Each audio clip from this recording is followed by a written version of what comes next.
에베소서 4장 18절, 에베소 5장 1에서 11절 그리고 18절을 읽겠습니다.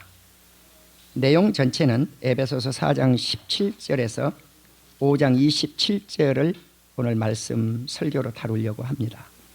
먼저 에베소 4장 18절을 다 같이 읽겠습니다. 그들의 총명이 어두워지고 그들 가운데 있는 무지함과 그들의 마음이 굳어짐으로 말미암아 하나님의 생명에서 떠나 있도다. 5장 1절입니다. 그러므로 사랑을 받은 자녀같이 너희는 하나님을 본받는 자가 되고 그리스도께서 너희를 사랑하신 것 같이 너희도 사랑 가운데서 행하라. 그는 우리를 위하여 자신을 버리사 향기로운 제물과 희생 제물로 하나님께 드리셨느니라. 음행과 온갖 더러운 것과 탐욕은 너희 중에서 그 이름조차도 부르지 말라. 이는 성도에게 마땅한 바니라. 누추함과 어리석은 말이나 희롱의 말이 마땅치 아니하니 오히려 감사하는 말을 하라. 너희도 정녕 이것을 알거니와 음행하는 자나 더러운 자나 탐하는 자 곧 우상 숭배 자는 다 그리스도와 하나님의 나라에서 기업을 얻지 못하리니 누구든지 헛된 말로 너희를 속이지 못하게 하라. 이로 말미암아 하나님의 진노가 불순종의 아들들에게 임하나니 그러므로 그들과 함께하는 자가 되지 말라. 너희가 전에는 어둠이더니 이제는 주 안에서 빛이라. 빛의 자녀들처럼 행하라. 빛의 열매는 모든 착함과 의로움과 진실함에 있느니라. 주를 기쁘시게 할 것이 무엇인가 시험하여 보라. 너희는 열매 없는 어둠의 일에 참여하지 말고 도리어 책망하라. 에베소 5장 18절입니다. 18절 다 같이 읽겠습니다. 술 취하지 말라. 이는 방탕한 것이니 오직 성령으로 충만함을 받으라. 아멘. 우리가 예수 그리스도 밖에 있을 때 이방인입니다. 이방인으로 있으면 우리의 총명이 어두워집니다. 그리고 사람이 무지해져요. 우리가 지식 있다라고 지식인이라고 했을 때 세상에서 박사학위를 받고 공부를 많이 하고 그러면 지식인이라고 칭합니다. 그러나 기독교 안에서는 그러한 사람들을 지식인이라고는 하지 않습니다. 내가 지난주에 한 회사를 방문을 해서 예배를 드려줬습니다. 창세기 1장 말씀을 근거로 해서 말씀을 전했어요. 뭐라고 전했느냐? 이제까지는 박사님이 연구를 하실 때 박사님 혼자 스스로의 지식을 가지고 그 지혜를 가지고 연구를 하셨는데 그것은 한계점에 있었을 겁니다. 이제부터는 예수님의 지혜를 묶어가지고 두 분이서 일을 하십시오. 연구하십시오. 놀라운 역사가 일어날 줄로 믿습니다. 아멘? 그렇잖아요? 예수님의 지혜와 박사라고 하는 학위의 지혜를 묶어놓으면 거기서 놀라운 지혜가 일어난단 말입니다. 이것을 가리켜서 기독교 안에서는 지혜라고 합니다. 아멘? 그러니까 예수님의 지혜가 빠져버린 것은 무지라는 거예요. 이 사람이 얼마나 많이 배웠을지라도 무지예요. 자, 그래서 예수 그리스도의 밖에 있으면 이방인이고 총명이 어두워지고 무지해서 그 마음이 굳어 있다는 거예요. 굳어. 마음이 굳어 있으니까 이 사람은 하나님의 생명에서 떠나 있는 사람이죠. 그러므로 우리는 예수 그리스도의 생명 안에서 빛의 생활을 어떻게 할 것인가 하는 것을 에베소 4장과 5장에서 사도 바울을 통해서 우리 주님이 잘 알려주고 있습니다. 예수님만이 우리의 생명이요 빛이십니다. 다윗은 하나님만이 우리의 빛이요 생명이라고 고백을 합니다. 요한은 이 생명은 사람들의 빛이라고 요한복음 1장 4절에서 말씀을 했습니다. 또 예수님은 나는 세상의 빛이니 나를 따르는 자는 어둠에 다니지 아니하고 생명의 빛을 얻으리라고 요한복음 8장 12절에서 예수님이 친히 말씀해 주고 계십니다. 그러므로 예수님만이 우리의 생명이요 예수님만이 우리의 빛이십니다. 예수님이 세상에 오신 목적이 있어요. 두 가지가. 하나는 생명 얻기 위해서. 아멘. 예수님이 세상에 온 것은 그 예수님을 믿음으로 말미암아 우리에게 생명을 얻게 하기. 또 예수님이 이 세상에 오신 목적이 뭔가? 빛으로 세상에 오셨다. 빛으로. 그래서 예수 믿는 사람들을, 어두움의 세상 속에 있는 사람들을 빛의 세계로 옮겨가기 위해서 우리 주님이 오셨다는 거예요. 두 가지. 하나는 생명 주기 위해서, 빛의 세계로 우리를 인도하기 위해서. 요한복음 12장 46절 말씀. 그래서 예수 그리스도 밖에 있는 사람들은 어두운 사람들이에요. 그 어둠이 뭡니까? 요한복음 1장을 보면 어두움은 세상이라 그랬어요. 어두운 이 세상에 예수님이 오셨는데 이 예수님을 영접하는 자가 없어요. 그러나 영접하는 자, 예수 그리스도의 이름을 영접해서 그 이름을 믿는 자는 생명 안에, 빛 안에 들어가는데, 그 빛이 이러한 일반 세상의 빛이 아니라 참빛인 줄로 믿습니다. 그래서 True Light 그랬단 말이에요. 세상에서 오직 참빛은 예수 그리스도밖에 없습니다. 그래서 조금 전에 말씀드린 대로 다윗은 시편 27편 1절에서 하나님은 나의 빛이요 나의 구원이시니 내가 누구를 두려워하려? 여호와는 내 생명의 능력이시니 내가 누구를 무서워하려? 생명 되신 하나님, 빛 되신 하나님을 붙잡고 있으면 두려움도 없고 무서움도 없다는 거예요. 아멘, 할렐루야. 예수 믿는 우리 성도들을 우리 예수님이 붙잡아 주시리라고 하는 것이 시편 91편이에요. 다윗의 고백이에요. 그러니까 다윗은 생명 되신 우리 하나님, 생명 되신 예수님을 붙잡고 살면 생명의 능력이 그분들 안에 계시기 때문에, 하나님 안에, 예수님 안에 계시기 때문에 두려워하지는 않는다는 것입니다. 우리 하나님, 우리 예수님은 우리의 빛이요 우리의 생명입니다. 그래서 이 예수님을 믿는 자는 구원을 얻을 것이고, 빛과 생명을 얻는 자는 어두운 과거의 구습의 생활, 이방인의 생활, 예수 믿기 전에 과거의 생활을 청산해 버릴 수 있다는 것입니다. 하나님의 생명에서 떠난 삶은 죽음입니다. 그래서 죽음의 삶이 뭘까? 바울은 방탕한 삶이라고 말씀을 합니다. 더러운 욕심, 이것이 죽음의 어두운 그늘에서 사는 삶이다. 그래서 방탕한 삶, 더러운 삶, 이와 같은 곳에서 거룩한 삶으로 전환하는 것, 이것이 새 사람이라는 것입니다. 방탕한 삶을 버리고 더러운 욕심에서 우리 자신을 버리는 것, 이것이 예수 그리스도께로부터 배워야 될 삶이라는 것입니다. 진리는 예수 그리스도 안에 있습니다. 예수님의 가르침은 진리의 말씀입니다. 이 말씀을 들어야 되고 배워야 되고 행해야 될 줄로 믿습니다. 그러니까 이 진리의 말씀을 듣고 이 진리의 말씀을 내가 배우고 이 진리의 말씀을 행할 때 진리는 살아서 생명 안으로, 빛의 안으로 들어오게 됩니다. 너희는 유혹의 욕심을 따라 썩어져가는 구습을 따르는 옛사람을 벗어 던져버리라. 자, 옛사람이 뭘까요? 구습이 뭘까요? 이게 이방인의 삶이에요. 예수 믿기 전의 삶이에요. 어두운 삶, 이방인의 삶, 생명을 떠난 허망한 삶. 허망한 삶이 뭐예요? 헛된 삶이라는 거예요. 예수 밖에 있는 삶은 몇 년을 살았다고 할지라도 그것은 헛된 삶이에요. 아무 유용가치가 없어요. 에베소서 4장 23절을 보면 오직 너희의 심령을 새롭게 하라고 그랬어요. NIV 성경은 너희 마음의 태도가 새롭게 만들어져야 된다라고 번역을 했고, 킹제임스 버전하고 뉴 아메리칸 스탠더드 바이블은 너희 마음의 영 안에서 새롭게 되라.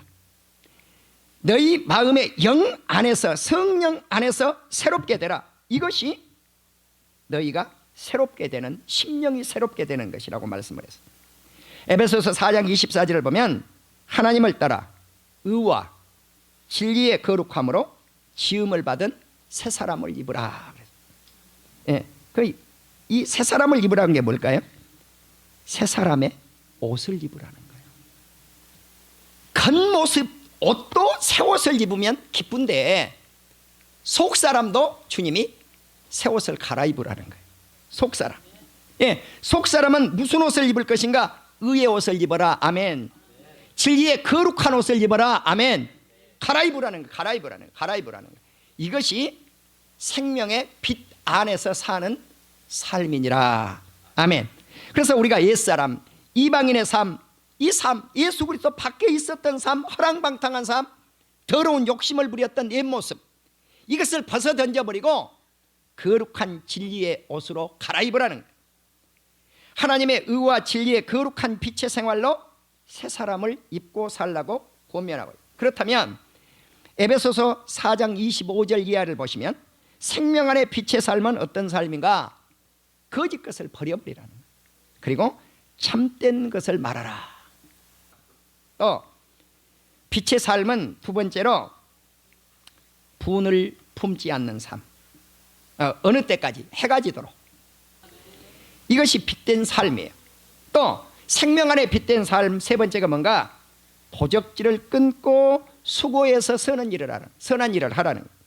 자, 이 도둑놈아, 그래요 주님이. 이 도둑놈아, 도적질을 딱 끊고 도적질에서 돌이켜서 네 손으로 일을 해서 어떤 사람에게 구제할 것인가, 어떤 사람에게 선한 일을 할 것인가, 도적질에서 돌이켜라는 거예요. 나는요, 지난주 한 전도사님이 우리 교회에 오셨어요. 여자 전도사님이.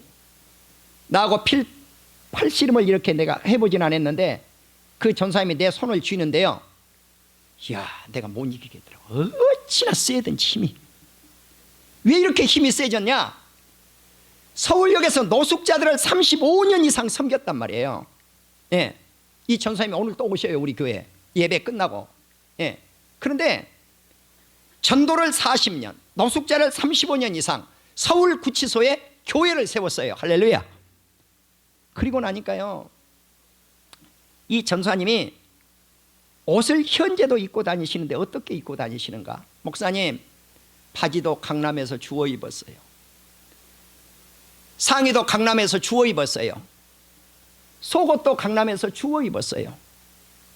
그런데도요, 이 전도사님이 따뜻한 삶을 살고 계세요. 아멘? 아멘? 잔뜩 물품을 싣고 왔어요. 그래서 이 지역에 장애인 단체들 저 포천까지 지난주 전해 주었어요. 그런데 정말 이 전도사님이 열심히 땀 흘려서 일을 하시니까 예수 믿지 않는 상인들, 예수 믿는 상인들이 차로 물건을 지원을 해요. 누구 도우라고? 노숙자들 도우라고. 여러분이, 우리가 이렇게 사랑하는 일을 하시는 분들이 이 땅에는 너무 많으세요. 너무 많으세요. 이것이 진리의 거룩한 삶이에요. 빛의 생활이에요. 생명 안에 빛의 삶이에요. 네 번째로, 더러운 말은 너희 입 밖에도 내지 말고 선한 말을 하라는 거예요. 다섯 번째는 하나님의 성령을 근심하게 하지 말아라. 성령 안에서 너희가 구원을 알기까지 하나님께서 성령의 인치심을 우리에게 더하여 줄 것이라는 것입니다. 자, 그래서 빛의 안에, 생명 안에 삶이 어떤 삶인가? 악독, 노함, 분냄, 떠드는 것, 남을 비방하는 것, 이 모든 악을 버리고 살라는 것입니다. 일곱 번째는 서로 친절하고 서로 불쌍히 여기고 서로 용서하고 살아라. 그래서 우리 주님이 용서를 490번까지 용서하라고 성경에 쓰여 있어요. 그런데 490번까지 용서하라, 이거는 491번째로 용서하지 말아라가 아니에요. 무한대 용서를 의미합니다. 무한대 용서. 그 다음에 빛의 삶이 어떤 삶일까? 여덟 번째는요, 하나님을 본받아 사랑 가운데 생활하라. 이것이 오늘 에베소서 5장 1절 이하의 말씀이에요. 그러면 하나님이 우리에게 사랑을 보여주셨는데 이 사랑이 어떤 사랑일까? 이 사랑이 어떤 사랑일까? 십자가 사랑이에요. 십자가 사랑은 향기로운 제물의 사랑이요, 희생의 사랑이에요. 그러니까 향기로운 제물, 예수님이 십자가를 지실 때 향기가 나는 제물이 되셨다는 거예요. 내가 가끔 어쩌다가 향수를 한 번씩 뿌려요. 오늘 아침만 한 번 내 몸에다 뿌렸어요. 네. 어쩌다가 크림을 한 번씩 발라요, 얼굴에. 오늘은 발라봤어요. 근데 안 바른 것보다는 냄새가 곁에 사람에게 좋은 냄새를 조금 풍겨드려요. 땀 냄새를 이렇게 번지는 것보다. 그런데 십자가를 드리는 우리 예수님의 몸이 향기로운 제물이라는 거죠. 희생의 제물이라는 거죠. 이것이 뭘까? 남을 위해서 죽어지는 사랑이에요.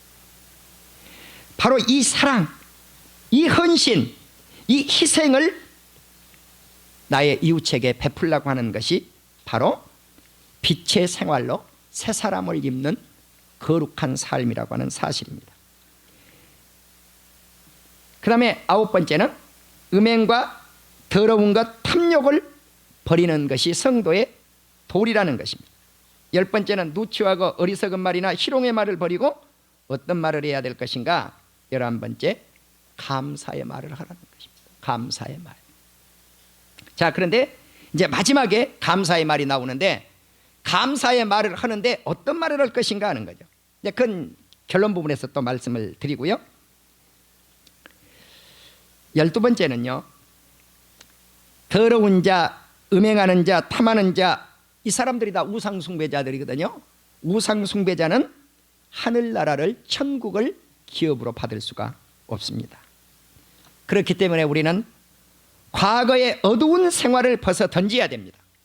빛의 자녀들처럼 빛의 열매를 맺고 살아야 됩니다. 빛의 열매가 무엇일까요? 착한 것이 빛의 열매입니다. 의로운 것이 빛의 열매입니다. 진실한 것이 빛의 열매입니다. 나는 저와 여러분의 삶이 착하고, 착한 건 선한 거 아니에요? 의롭고 정의 아니에요? 공의 아니에요? 그리고 진실하기를 주의 이름으로 축원합니다. 진실은 거짓된 것이 아닙니다. 참말 속에 진실함이 들어있습니다. 우리 주님을 시험하는 것 가운데 한 가지가 있습니다. 그게 뭘까요? 말라기서에서 나온 11조와 헌물을 드려보아라. 그리하면 하늘에서 하늘의 보화의 창을 열어서 하나님이 우리 사랑하는 성도들의 삶의 현장에 축복을 퍼부어 붓지 않는가 보라는 거예요. 흔들어 넘치도록 채워주겠다는 거예요. 이거 시험해봐라. 나는 가끔 오늘날 현대판 설교를 잘한다고 하는 목사님들이 가끔 이런 설교를 하더라고요. 11조 드리면 지옥 갑니다. 교회에서 11조 강조하는 목사들은 가짜 목사들입니다, 그러더라고요. 네. 어떤 게 가짜인지 어떤 게 진짜인지는 모르겠습니다. 그러나 확실한 것은 내가 믿는 하나님은 열의 하나와 헌물을 주님께 돌아오는 방법으로 너희가 죄를 짓고 불결한 가운데서 정결하게 하는 방법 가운데 하나가 온전한 11조와 헌물이라고 말씀했으니 이것을 변형시켜서 제가 설교할 수는 없습니다. 이것이 하나의 시험입니다. 하나님을 시험해 보라는 거예요. 복 주는가 안 주는가 시험해 보라는 거예요. 또 하나는 뭘까요? 다른 또 하나는 주님을 기쁘시게 할 것이 무엇인지 시험해 보라는 거예요. 주님을 기쁘게 할 것이 뭐겠어요? 빛의 열매로 사는 거예요. 빛의 열매로 사는 거예요. 자, 우리 한글 성경은 우리 주님을 기쁘게 할 것이 무엇인지 시험해 보라 그래요. NIV 성경은 주님을 기쁘게 할 것이 무엇인지 찾아보라 그렇게 번역을 했고요. 또 뉴 아메리칸 스탠더드 바이블은 주님을 기쁘게 할 것이 무엇인지 배우기 위해서 노력하라, 애쓰라 그렇게 번역을 했어요. 킹제임스 버전은 주님을 기쁘게 할 것이 무엇인지 네가 입증하라는 거예요. 증명하라는 거예요. 네, 번역이 약간 달라요. 우리말 성경처럼 주님을 기쁘게 할 것이 무엇인지 시험해 보아라. 빛의 열매, 착하게 살고 의롭게 살고 진실하게 살면 우리 주님이 기뻐하실 줄로 믿습니다. 그리고 주님이 말씀을 합니다. 빛되게 참되게 살고자 하는 빛된 삶을 살고자 하는 자들아, 잠자는 자여 깨어나라는 거예요. 깨어서 죽은 자들 가운데서 일어나라. 우리의 신앙이 죄덩어리에 과거의 구습에 맺혀서 어두운 속에 살면요 죽은 자의 삶으로 끝나요. 그러나 죽은 자의 삶이 아니라 부활의 신앙은 깨어서 일어나는 신앙이에요. 바로 이것이 그리스도께서 우리에게 빛된 삶으로 비추어주는 삶인 줄로 믿습니다. 에베소서 5장 15절에서 21절을 보시면 지혜롭게 주님의 뜻을 이해하면서 살라고 기록이 되어 있어요. 15절에 보면 너희가 어떻게 행할지를 자세히 주의하여 지혜 없는 자같이 하지 말고 오직 지혜 있는 자같이 하라. 그리고 세월을 아껴라. 때가 악하니라. 지혜롭게 사는 자는 세월을 아끼는 삶이라. 왜? 이 시대가 악한 시대니까. 칼스 주석은 너희 시간을 확보하라. 아끼라는 말씀을 확보하라고 그렇게 번역을 했어요. 왜냐고 하면 날들이 악하기 때문이다. 뒷부분은 거의 통일이 되어 있어요. NIV 성경은 모든 기회를 최상으로 만들라. 세월을 아끼라고 하는 것을 너에게 주어진 기회를 최상으로 만들라는 거예요. 뉴 아메리칸 스탠다드 바이블은 너희 시간을 최상으로 만들어라. 시간을 최상으로 만들어라. NIV 성경 기회를 최상으로 만들어라. 뉴 아메리칸 스탠다드 바이블은 시간을 최상으로 만들어라. 킹 제임스 버전은 너희 시간을 되찾으라는 거예요. 잃어버리지 말고 되찾으라는 거예요. 왜냐고 하면 날들이 악하기 때문이다. 뒷부분은 다 똑같아요. 공통점이에요. 세상이 악해요. 나는 우리 성도님들이 세월을 아끼십시오. 시간을 아끼십시오. 이 기회를 놓치지 마십시오. 최상의 것으로 우리에게 주어진 시간들을 만들어내시기를 바랍니다. 에베소서 5장 17절에는 어리석은 자가 되지 말고 오직 주의 뜻이 무엇인지 이해하라. 주님의 뜻이 뭘까요? 첫째, 술 취하지 말고 성령 충만함을 받는 것입니다.